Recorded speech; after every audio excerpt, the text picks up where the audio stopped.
Hi guys, so nandito tayo ngayon sa property natin here at Mendez, Cavite, around 8 minutes to Tagaytay boundary. So around 5:15 right now, and nandito tayo sa isa sa mga projects natin. And I will also show you later on yung drone shot nitong property and yung guardhouse and yung kanyang access from the bayan ng Mendez up to here. So yeah, that's 8 minutes to Tagaytay and around 5 minutes to bayan ng Mendez.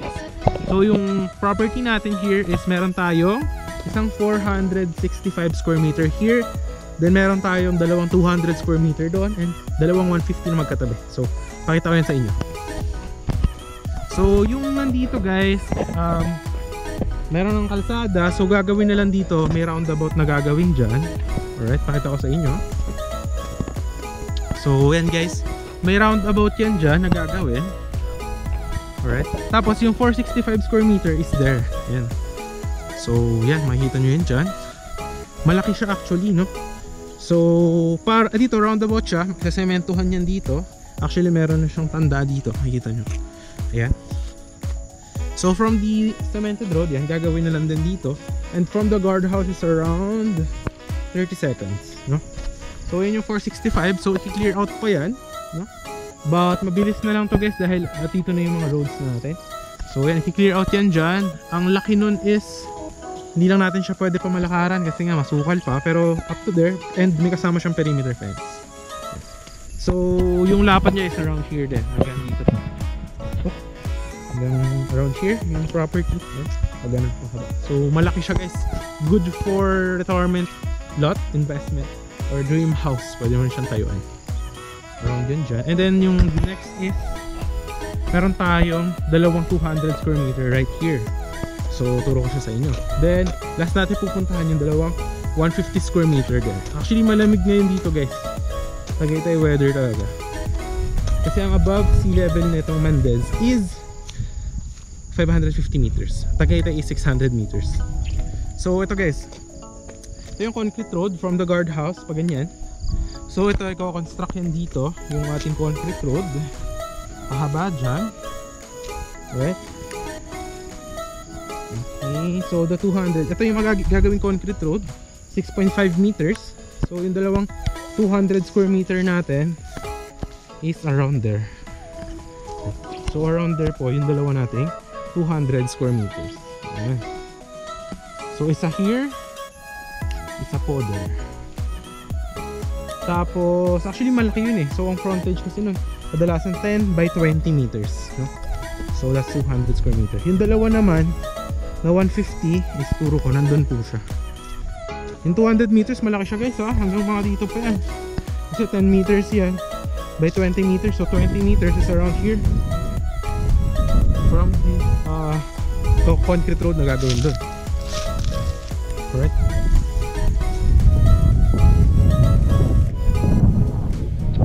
So yung 150 naman na dalawang magkatabi is gagawin there. So yung 150, yung concrete road is gagawin dyan. Then yung dalawang 150 na magkatabi is there. Rosa niya.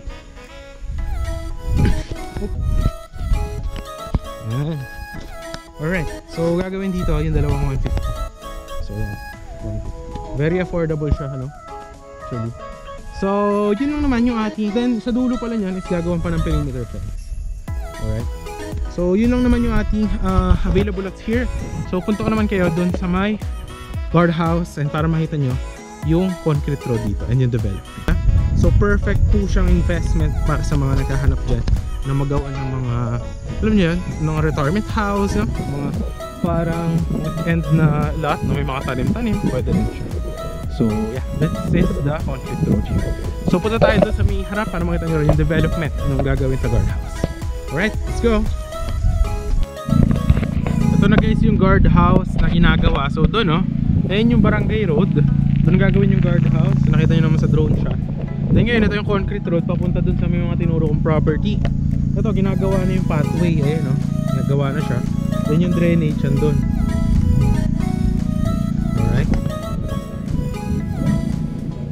Tapos, dito under construction din siya. Ayun, ha. Kita nyo siya dyan. Tsaka yun, no, yan, ginagawa yung pathway. Makikita nyo naman, no? Ganda, di ba? Pahaba hanggang doon. Tapos yun dito, yan, makikita nyo rin, gagawin na rin siya sunod. So actually maganda dito and malamig, no? Best property I could offer right now na malapit din sa Tagaytay.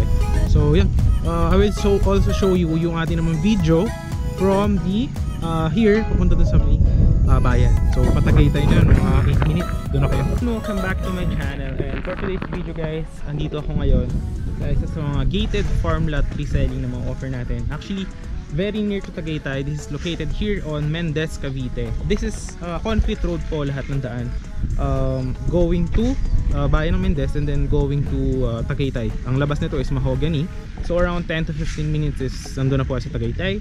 Then yeah, accessible to via car and motorcycle or anything. Yeah. Tapos napakalapit sa markets. Yeah.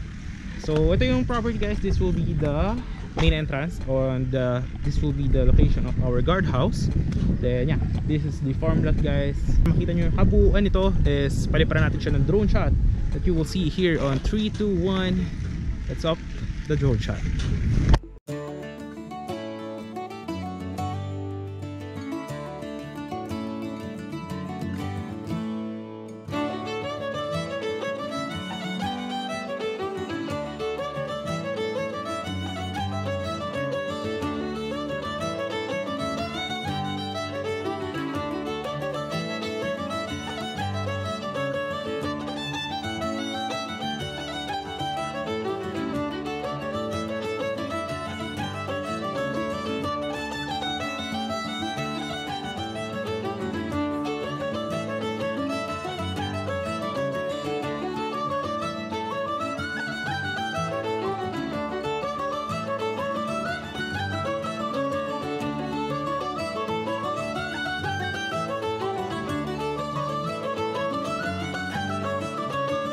Nakita nyo naman yung lawak ng property natin. Napakaganda rito guys. Nature vibes talaga siya. So maganda siyang retirement investment. So example, naghahanap ka ng, alam mo yun, property na pwede mong taniman or pwede mo lagyan ng yung retirement house, no? Actually this is the place to be. Actually ano dito, very cool weather vibes. So ikutin natin yung property and then papakita ko yung mga available lots. May mga 150 square meter, 200 to 50. So last around 10 lots na lang po siya. Alright, so tara, ikutan natin siya guys para makita nyo. Approve na. So undergoing construction pala ito right now. So, nilalagyan ng mga drainage, and makita nyo. So yeah, and then concrete roads. Then there will be lines for electricity and water. So iwan muna natin yung mga gamit natin dyan, and let's go ahead. So ito guys yung undergoing natin ng mga construction ng ating drainage, and so nakikita nyo. And then ang property is yeah, from that line, yan, yung cemented road, and then 1 meter na pathway, then that will be your property. And then upon turnover, there will also be yung mga monument niya. Okay? So yan, nakompleto na yung mga gamit natin dito. Yan. Actually malaki to, maganda yung vibes dito. Ewan ko kung rinig ako, pero kasi mahangin, malakas yung hangin dito. And right now is it's 2 PM. And kita nyo naman ang lamig. What much more kung gabi. And pag nagra-rides ako dito, pagkagabi is naghahamog po dito. So tara guys, ahead. Let's go! Yan guys, oh, we're going construction. Yeah. So yeah, may mga available pa tayo dito guys. Napakaganda. Approved na approved. And accessible kasi siya. And then there will be lines for water and electricity upon turnover. Kita nyo naman, no? Yan ang sinesementohan na. Then yan yung mga drainage. Ito. Then lalagyan din nyo na cemented road dito. Ayan. Dito. Ayan. Alright. So ito naman yung drainage na nakabaon guys. Kita nyo yan dito. Ayan. Right, yan. So ganyan yung ating quality roads dito, no? Actually ano, pasyal ko kayo doon para makita nyo yung mga available lots po natin. Tara, let's go.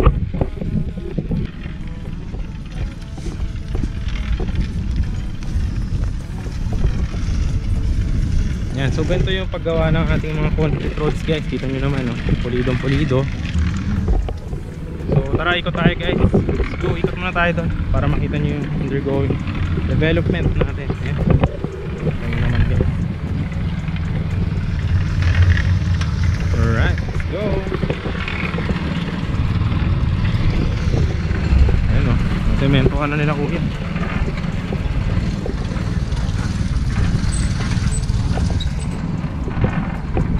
Alright. Tapos actually dito may available na isang lot dito around there. So 200 ata yun, 150 square meter. Ayan. Kita nyo naman undergoing construction natin. Lamig dito guys, pero parang uulan. Ayan guys, kita nyo naman. Ay kuya, ikot tayo dun sa dulo. Yung mga available lots doon may available isa doon, 150 o 200 square meter ata yun. Alright, let's go. Tapos ito guys, ang dulo pala ng mga property. Example dyan, there will be lines, yung concrete nya, perimeter fence. Yan, 2 meters po ang taas, no? Ito nyo naman guys, so ganyang kalapad yung concrete road. Yan. Tapos kung example, ito yung lot mo. So kapag turn over sa'yo, is i-level pa yan dyan, yung lupa. And then yun, pwede mo siya gawing mga bahay kubo, taniman, or maliit na concrete house. Parang weekend retirement lot, parang ganun. Perfect getaway, no? And very affordable siya actually, right? Ah, galagala tayo guys. Bilisan lang natin maglakad, baka umulan din, no? Baka umulan. Lakas po din ang ulan dito. Mendes. Ano kasi dito guys eh, pang Tagaytay silang Amadeo, Mendes, yan. Mga malapit sa Tagaytay. Yung weather dito malamig, but the same time, grabe mag-uulan dito guys. Pero dito binabaha, ang taas kasi ng location nito. Mga bahaan sa Cavite, mga Bacoor, Imus, yun sa amin, taga Bacoor ko eh. Yan, Bacoor, Imus, yan. Ito yung undergoing construction guys. Yan. Tuturo ko yung mga available natin lahat. Kasi really yung available din doon yung sa mga ano yun, expansion siya. So malapit lang naman from entrance, concrete road naman dun to lahat. So tara, put natin yung mga available lots. Yan guys, nakikita nyo naman, diba, undergoing construction siya.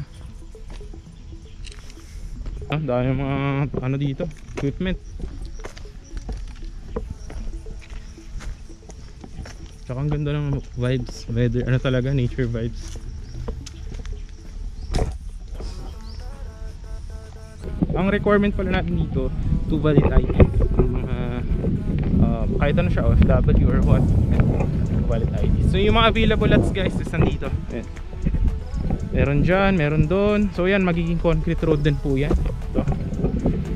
Yan po, magiging concrete road po yan doon. Yan, nakita nyo. Yan. So lalakaran natin yan. And may available din dito. Lakaran din natin yan.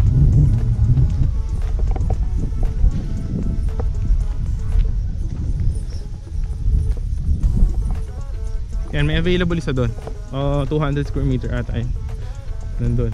And dito, yan, actually meron din dito. Ito gagawin to parang roundabout dito, maliit.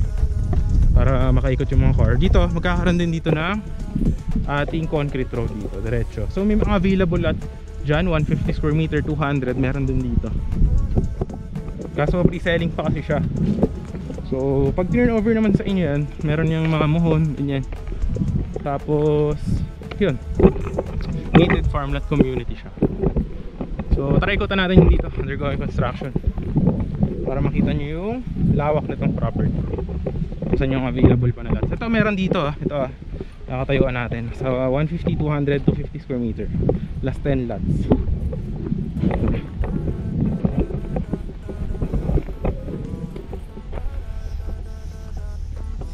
Actually dito guys, so tinan nyo gaano kalalim binutas dito guys. Let's go. Ayan, yan. So dito magiging concrete road to. Yan, may available din ng mga lots dito ha, 150 square meter. May corner lot pa, isa pa ata, isa pang corner lot eh. Undergoing development. Okay, so yan, makikita nyo. Yan, may mga available lots tayo dyan. Dito may mga available lots din dyan. Kung ano yung nakita nyo dun sa harapan na concrete road, ganito rin yung gagawin dito. Tapos ile-level din yan.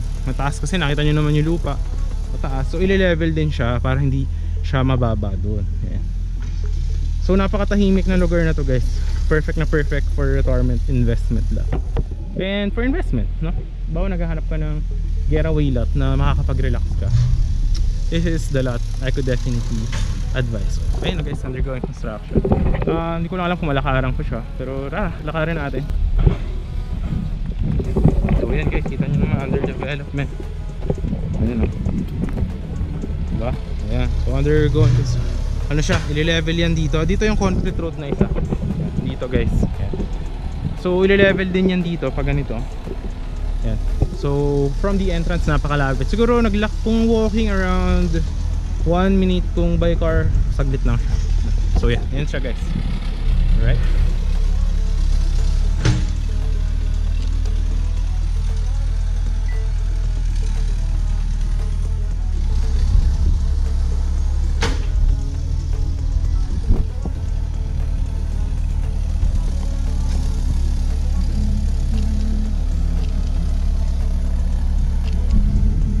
So yun na ating tour for today guys. So maraming salamat sa panonood. So yan na guys, may mga available pa tayo dito, last 10 lots. Meron actually doon around there. Yan, dyan. May 150. Ito sa kinatatayuan natin, meron dito 200, 220 yan. Tsaka 180 yan. So mga available last 10 lots. So from here guys, yan, nakita nyo undergoing construction. Meron din palang available dito na 5 lots. So turo natin sa inyo. Yan. So kita nyo naman yung construction dyan. Dito may 5 lots din pala. So hanapin natin. Dito sa inyo. Let's go. Around here guys. Around here. Yan. Dito guys, ito na mismo yung exact location dyan. Oh. Yan.